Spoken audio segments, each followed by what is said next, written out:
Hello friends, this is Neha and we are here with the one great topic, equipotential surfaces.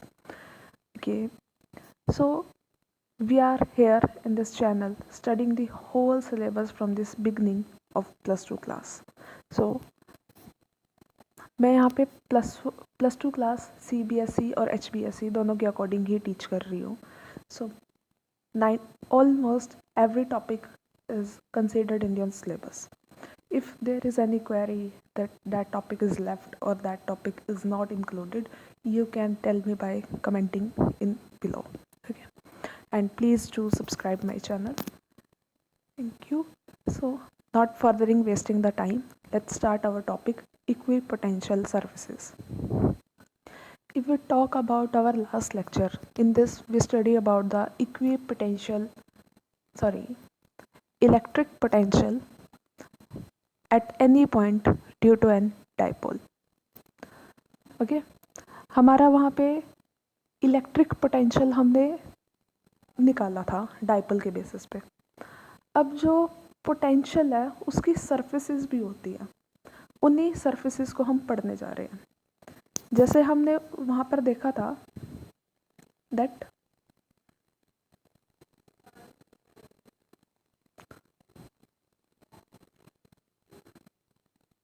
हमने वहाँ पे देखा था कि सपोज हमारे पास एक पॉइंट चार्ज है. हमने पढ़ा भी था कि उसकी जो एक रेडियस है उसकी चारों तरफ पोटेंशियल सेम रहता है, तो उसकी जो सरफेस बनती है पोटेंशियल सरफेस वो स्फेरिकल सिमेट्री की होती है, राइट.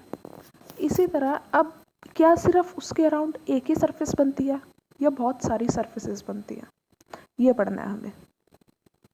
तो इक्वी पोटेंशियल सरफेसेस क्या होती है? इक्वी का मतलब इक्वल, ऐसी सरफेस जिस सरफेस पे कंप्लीट पोटेंशियल जो है वो क्या हो, सेम हो. ओके, अब अगर हम बात करें एक पॉइंट चार्ज की, इस फिगर के अकॉर्डिंग अगर हम एक पॉइंट चार्ज की बात करें, सिंगल चार्ज की, तो हमें पता है इलेक्ट्रिक फील्ड की डायरेक्शंस क्या होती है. इलेक्ट्रिक फील्ड की डायरेक्शंस होती है पॉजिटिव टू नेगेटिव, यानी कि electric field lines positive terminal से जनरेट होती है और नेगेटिव टर्मिनल तक जाती है, टर्मिनेट हो जाती है वहाँ से. अब अगर हम इसकी बात कर रहे हैं सिंगल चार्ज जो हमने बीच में लिया हुआ है, प्लस सिंगल चार्ज लिया हुआ है, तो उसकी इक्विपोटेंशियल सरफेसेस कैसे होंगे? इक्विपोटेंशियल सरफेसेस समझने से पहले हम ये समझते हैं कि उसकी इलेक्ट्रिक फील्ड लाइंस कैसे निकलेंगी. उसकी इलेक्ट्रिक फील्ड लाइंस कैसे निकलेंगी? परपेंडिकुलर, जैसे कि यहाँ से ऐसे निकल रही है, यहाँ से इस तरह, इस तरह, इस तरह. अगर हम इक्वल रेडियस पे देखें तो वो एक स्फेरिकल सिमेट्री बना रही है और बहुत सारी ऐसी हमारी स्फेरिकल क्या बन रही हैं, सरफेसेस. अब जो इसके अराउंड एक सरफेस बनी, ये कंप्लीट सरफेस पे जो पोटेंशियल है, सपोज उसकी वैल्यू है V1, फिर इसके अराउंड दूसरी सरफेस बनी, यहाँ पे वैल्यू है V2, तो ये ऑल ओवर जो वैल्यू है ये सेम रहेगी. इसीलिए हम इसे बोलते हैं इक्विपोटेंशियल सरफेसेस. जो पूरी सरफेस है उस पे V की वैल्यू क्या रहती है, सेम. ये तो हमने सिंगल चार्ज की बात की. अब सपोज हमारे पास यूनिफॉर्म फील्ड है. यूनिफॉर्म फील्ड कैसे बनता है? यहाँ पे बहुत सारे पॉजिटिव चार्जेस रखे हैं, यहाँ पे नेगेटिव चार्जेस. यहाँ पॉजिटिव से इलेक्ट्रिक फील्ड लाइन जाएगी और नेगेटिव पे टर्मिनेट होगी. इस तरह हमारी पैरेलल लाइंस जनरेट हो जाएंगी. इन पैरेलल लाइंस को क्या बोलते हैं? Uniform electric field. तो यूनिफॉर्म इलेक्ट्रिक फील्ड का जो सरफेस होगा वो स्फेरिकल तो नहीं होगा, तो वो कैसा होगा? वो होगा इस शेप का. अब इसको कैसे डिफाइन करोगे? सपोज आपके पास एक टॉर्च है, उस टॉर्च को आप पॉजिटिव टर्मिनल मानो और उसे किसी भी वॉल पे डालो उसकी रोशनी लाइट को, और वो वॉल आपका नेगेटिव टर्मिनल है. सपोज करो कि उसकी लाइट स्प्रेड नहीं हो रही, यूनिफॉर्म सीधी सीधी जा रही है, तो जो वहाँ पर लाइट जा रही है वो कैसी जा रही होगी? अब जो वो लाइट है उसकी सरफेस कैसी होगी? उसकी सरफेस एक सिलेंड्रिकल शेप की बनती चली जाएगी. अब इसी तरह जो हमारा सरफेस है, अब वो ऐसे सपोज करो कि एक कार्डबोर्ड रखा है स्क्वायर शेप का, उसमें से बहुत सारी लाइट पास हो रही है। तो जो ये हमारा यूनिफॉर्म इलेक्ट्रिक फील्ड है, इसका जो ये इक्विपोटेंशियल सरफेस है, ये रेक्टेंगुलर या स्क्वायर शेप का बन जाएगा। ठीक है, ऐसे बहुत सारे बीच में भी होंगे, और जो ये एक सरफेस है इसके ऊपर क्या होगा, पोटेंशियल सेम होगा। अब अगर हम फर्दर बात करें, हमने डाइपल के बारे में पढ़ा, अगर हम डाइपल की बात करें यहाँ पे, तो डाइपल में क्या है, एक पॉजिटिव चार्ज है, एक नेगेटिव चार्ज है। इलेक्ट्रिक फील्ड लाइंस कैसे जाती है, सबसे पहले वही बनानी है, वो हम सीख चुके हैं पहले ही। इलेक्ट्रिक फील्ड लाइंस पॉजिटिव से जाके नेगेटिव में जाएंगे इस तरह से। ठीक है, तो जब इलेक्ट्रिक फील्ड लाइंस ऐसे जा रही है तो उसके यहाँ पे अराउंड में क्या जनरेट हो रहा है, स्फेरिकल सिमेट्री का हमारा इक्विपोटेंशियल सरफेसेस, और बीच में आके जहाँ पर ये मिलने की कोशिश कर रहे हैं तो यहाँ पर एक यूनिफॉर्म हमारा सरफेस बन जाएगी। ओके, अब जो हमारे इक्विपोटेंशियल सरफेसेस हैं उनकी कुछ प्रॉपर्टीज होती हैं। पहली प्रॉपर्टी, सपोज हमारे पास ये फर्स्ट प्रॉपर्टी क्या है, सपोज हमारे पास ये कोई सरफेस है, सपोज अब हमें इस सरफेस के ऊपर घूमना है, पूरे की पूरी सरफेस पे पोटेंशियल कितना है, v। इक्विपोटेंशियल सरफेस है तो पूरी सरफेस पे पोटेंशियल v ही होगा ना। अब इस पूरी सरफेस पे जो पोटेंशियल v है, इसके लिए हमें कोई एक्स्ट्रा फोर्स तो नहीं चाहिए घूमने के लिए। एक्स्ट्रा फोर्स तो तब चाहिए होती है जब हमें एक हायर पोटेंशियल से लोअर पोटेंशियल पे जाना हो, या फिर एक लोअर पोटेंशियल से हायर पोटेंशियल पे जाना हो। तो यहाँ पर जब हमें फोर्स ही नहीं चाहिए तो हमारा वर्क डन क्या हो जाएगा, यहाँ पे 0।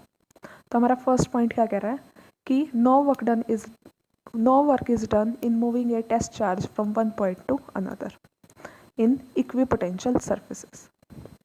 सेकेंड, जो हमारी इक्विपोटेंशियल सरफेस होती हैं वो इलेक्ट्रिक फील्ड के हमेशा परपेंडिकुलर होंगी, ऑलवेज परपेंडिकुलर।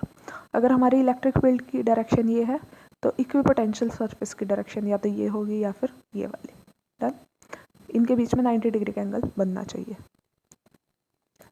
थर्ड पॉइंट, जो इक्विपोटेंशियल सरफेस है, सपोज ये है फिर ये एक दूसरे को इंटरसेक्ट नहीं करेंगे। वही जैसे आपने इलेक्ट्रिक फील्ड लाइंस में पढ़ा होगा कि इलेक्ट्रिक फील्ड लाइंस एक दूसरे को इंटरसेक्ट नहीं करती। अगर वो इंटरसेक्ट करती है तो उनकी दो डायरेक्शंस हो जाती है। सिमिलरली जो सरफेस है वो भी तो इलेक्ट्रिक फील्ड लाइन से ही बनी है कहीं ना कहीं। अगर वो एक दूसरे से इंटरसेक्ट करेगी तो क्या होगा, तो भी तो इलेक्ट्रिक फील्ड लाइंस की दो डायरेक्शन हो जाएंगी, जो पॉसिबल नहीं है। फोर्थ पॉइंट है, अगर हमारा equipotential surfaces are closer in region of strong electric field and far in region of weak electric field, जितना स्ट्रॉन्ग फील्ड होगा उतनी पास पास हमारी सरफेस बनेगी। जैसे ये फिर ये, मतलब बहुत क्लोज बनेगी। और सपोज हमारा फील्ड बहुत वीक फील्ड में सरफेसेस बहुत दूर दूर बनेंगे। Okay, these are the properties. अब हमने इलेक्ट्रिक फील्ड के बारे में भी पढ़ा, इलेक्ट्रिक पोटेंशियल के बारे में भी पढ़ा। क्या इन दोनों के बीच में कोई रिलेशन हो सकता है? इफ़ दैट पॉसिबल तो हमें वो रिलेशन डेराइव करना है। अब वो रिलेशन क्या होता है, E is equal to minus dV/dr। ये रिलेशन पर्टिकुलर होता है। अब इस रिलेशन को डेराइव करेंगे। dV/dr को क्या बोलते हैं, पोटेंशियल ग्रेडियंट। जब भी किसी चीज़ का डेरिवेटिव डिस्टेंस के साथ हो जाए उसे उसका ग्रेडियंट बोलते हैं। ठीक है, अब हम क्या करेंगे, हमें फिगर लेते हैं हमारी। इस फिगर में हम क्या करेंगे, एक लाइन ले ली, इस पर कोई भी चार्ज कंसीडर कर लिया प्लस Q।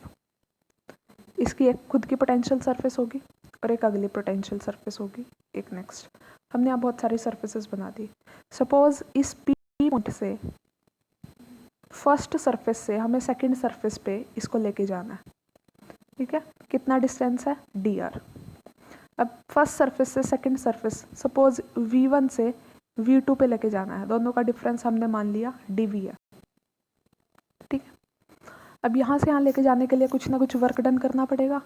तो वो वर्क डन कितना होगा, वर्क डन क्या आएगा, हमने पढ़ा था potential is equal to work done by charge, तो पोटेंशियल की फॉर्म में निकाल ले, वर्क डन क्या आएगा, पोटेंशियल इनटू चार्ज, और पोटेंशियल क्या है यहाँ पे, डी वी इंटू क्यू, यहाँ पे आ गया माइनस क्यू डी वी। अच्छा खुद सोचो ये माइनस क्यों आया, जैसे जैसे हम चार्ज से दूर चले जाते जाएंगे वैसे वैसे पोटेंशियल की वैल्यू कम होती चली जाएगी, इसलिए माइनस लग गया। अब फोर्स को निकालने का एक नॉर्मल तरीका भी वर्क डन निकालने का हमें एक नॉर्मल तरीका भी पता है, work done is equal to force into displacement, dot product of force and displacement. Suppose यहाँ पे कितनी फोर्स लगी F और डिस्प्लेसमेंट कितनी हुई थी dr, इन दोनों का डॉट प्रोडक्ट ले लिया। जब आपने स्टार्टिंग में किया था कूलम्स लॉ, वहाँ से हमने एक फोर्स का पढ़ा था electric field, F is equal to q E, ये वाला फॉर्मूला ये यहाँ पे पुट कर देंगे, यहाँ पे पुट कर दिया तो ये आ गया Q E dot D R, इसको खोल देंगे E D R cos theta. अब इक्वेशन 2, एक वर्क डन हमने ऊपर निकाला था, इन दोनों को कंपेयर कर दिया, क्यू से क्यू कैंसिल आउट, हमारे पास ई क्या बच गया, E cos theta is equal to minus D V by D R. अब इस कोस थीटा को कैसे एक्सप्लेन करोगे, कोस थीटा को कैसे एक्सप्लेन करोगे, वापस फिगर पे चलते हैं। अगर हम फिगर चलें तो अगर मैं इस ई को रिजॉल्व करूं इस डायरेक्शन में और इस डायरेक्शन में, ये थीटा है, ये क्या आ गया ई कोस थीटा, ये क्या आ गया ई साइन थीटा। तो ई कोस थीटा किसकी डायरेक्शन में है, डी आर की डायरेक्शन में, तो हम इसे बोल देंगे E S in the direction of d are.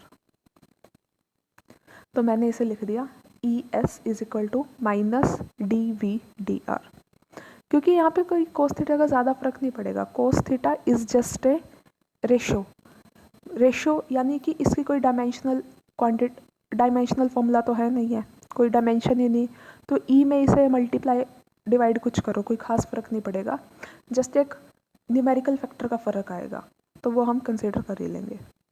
ठीक है, तो हमारा ई एस आ गया minus D V by D R.